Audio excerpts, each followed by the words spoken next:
ओडिशा सरकार द्वारा वर्तमान 35तम एवं 36तम राज्य चलचित्र पुरस्कार घोषणा होईछि।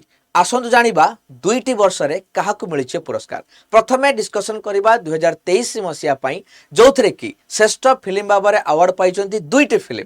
प्रथमटी होउछि आपणकर माई स्वीट हाउसवाइफ एवं द्वितीयटी होउछि पुष्करा। एवं जदि अभिनेता अभिनेत्री कथा देखिबी ताले श्रेष्ठ अभिनेता भाबरे पुरस्कार पाइछन्ति हरिहर महापात्र धोरे बाबू धो फिल्म पाई एवं ता सहित दुई जण पाइछन्ति श्रेष्ठ अभिनेत्री भाबरे। जणे होउछन्ति सुप्रिया नायक पुष्करा फिल्म पाई एवं ता सहित नैना दास Tiwari पाइछन्ति my sweet housewife pi.